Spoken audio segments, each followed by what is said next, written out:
Wow, as we are just now a few days away from Vladimir Guerrero Jr.'s extension deadline, some new reports from Ben Nicholson-Smith and Jeff Passan have dropped, revealing not only some big information surrounding what Ross Atkins and the Jays front office currently has on the table for Vladdy, but as well as discuss what Vladdy and his camp are currently feeling. We're going to break that down in this episode and discuss what it means going forward, as this is one of the biggest decisions in franchise history. Stay tuned for all that in this episode, but before we get into it, if you're part of that percentage who aren't subscribed to the channel, this is the place to be for daily Jays content. We're on the road to 16,000 subscribers. We're getting extremely close, so if you want to help us towards that goal, make sure to hit that subscribe button.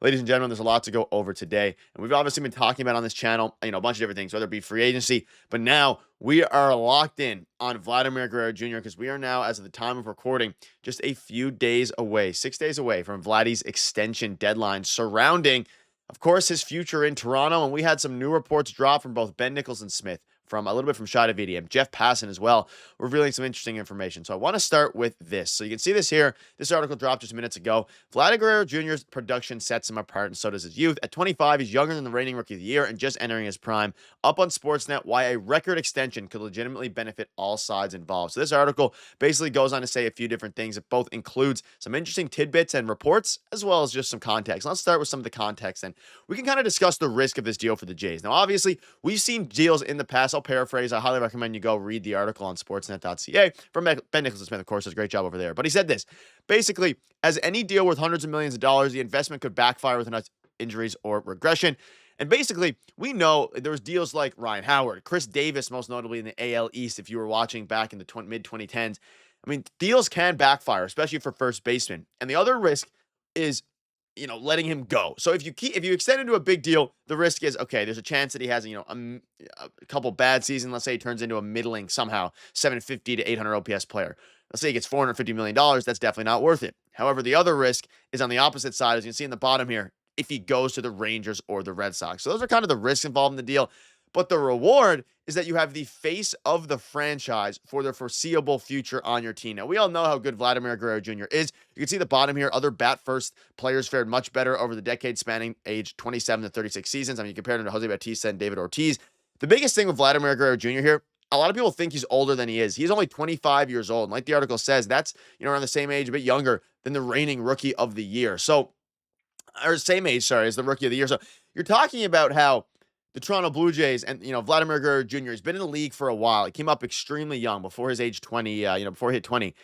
He's been in the league so long now that fans tend to think that he is a lot older than he is, which maybe skews a bit of the perspective regarding a contract. He's going to ask for a lot of money, right? An absolute ton of money. And the big question now is for Jays fans and, of course, everybody involved, how much is he worth? We've heard reports from John Heyman, reports from Bob Nightingale that he's worth between 450, 400, 450. He's really seeking that 450 to $500 million number.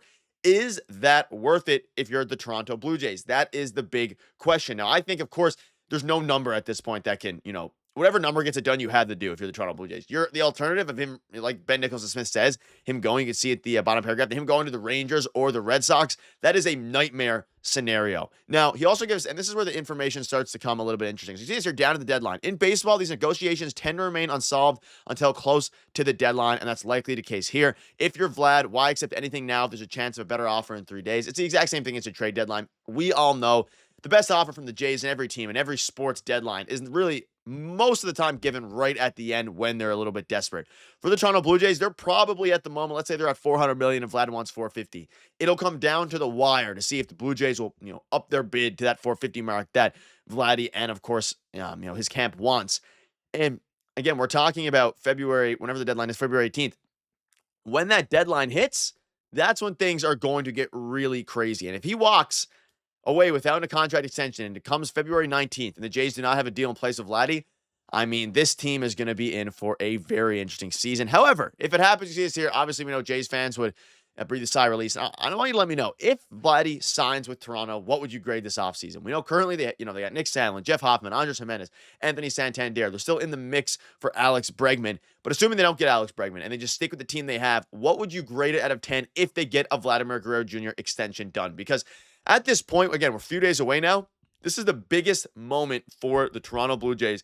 And this is probably their biggest, it is absolutely their biggest decision of the offseason. One of the biggest decisions for the future of this franchise, and really one of the biggest decisions in franchise history, because he is absolutely one of the most important players of this team going forward. You see this here from Josh. Well worth the full read. This is from the same article from Ben Smith, but I wanted to kind of point out what he said here.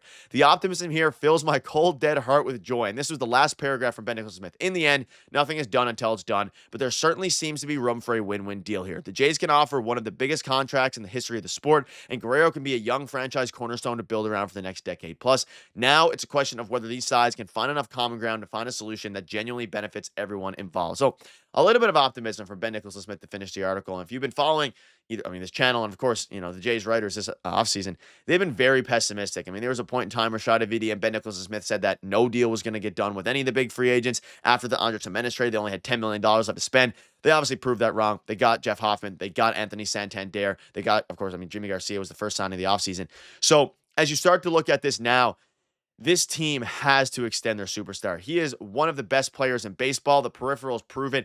Again, defensively, of course, because he's a first baseman, there's going to be that risk, that limited upside when it comes to defensive positional value for the Jays. However, he can play some third base. Maybe throw him in third base a little bit there, get his WAR up. At the end of the day, he is one of the best hitters in baseball. He's the best first baseman in baseball. And now you're at a point where if he walks, or even if you don't extend him after the season, you even give him a chance to walk away, things are going to look very bad, not only on the front office, but for the Toronto Blue Jays as well. And that's why I think that, the Jays' hand is forced here. They have to extend Vladimir Guerrero Jr. They don't have a choice. The number, according to John Heyman by Nightingale, is going to be around $450 million. Whether you think that's worth it or not is, I feel like it's almost irrelevant for the Toronto Blue Jays. You can't go back to the board here and, crunch your analytical numbers. It's just not going to happen, because if you do that, you're probably going to see, okay, maybe we're overpaying. And you don't really have a choice at this point but to not overpay. And Jeff Passan dropped an article as well, and he said, for those who think perhaps Vlad Jr. would become available if he can't come to terms on a contract extension before his February 18th deadline, the Jays continue to insist that other executives that Slugger isn't going anywhere. There is a price for everyone, yes, but Guerrero's would be exceptionally high. So we've been seeing some reports that if they don't come to an extension on the 18th in 5 or 6 days from now, then the Jays might look to shop Vladimir Guerrero Jr., especially near the trade deadline if they're not playing well. I still think that's a very real possibility, but as it pertains to this offseason, you're not going to be trading Vladimir Guerrero Jr. You have a team now that actually can be fairly competitive. Players start to bounce back. If you have a Bichette bounce back a little bit, and I know us Jays fans, we're sick of hearing about bounce backs, but at the end of the day, if the Jays go ahead and extend Vladdy, this vibes for this season are going to be astronomically higher. If they leave him unextended,